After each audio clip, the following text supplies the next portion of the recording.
আমাদেরকে বলেন আমরা অবৈধ ব্যবসায়ী। বাংলাদেশে তো আইফোনের কোনো অফিসিয়াল ব্র্যান্ড নেই, অফিসিয়াল কোনো শোরুম নেই। তাহলে আমি আইফোন যদি ইউজ করতে চাই তাহলে আমি এই আইফোনটা কোথা থেকে নেব?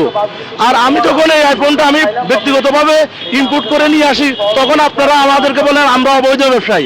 আমরা অবৈধ ব্যবসায়ী না, আমরা সরকারের নিয়ম কানুন মেনেই আমরা ফোন ইম্পোর্ট করে থাকি।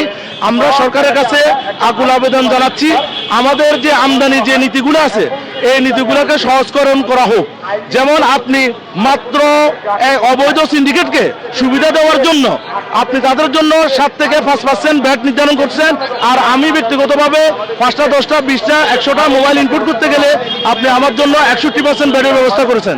এবং সেখানে আমাদের আন্দোলনের মধ্যে আপনি একটা মূল্য ঝুলাইছেন যে আমার 61% ভ্যাট থেকে কমিয়ে আপনি 44% করছেন। আপনি প্রচারণা দিচ্ছেন যে 60% ভ্যাট কমিয়েছেন। বাস্তবতা হচ্ছে এটা একেবারে এক শুভঙ্করের পাখি। আর এনআইএর মাধ্যমে বাংলাদেশের টোটাল বিজনেসকে একেবারে ধ্বংস করে দেওয়ার পায়তারা করা হয়েছে এখানে।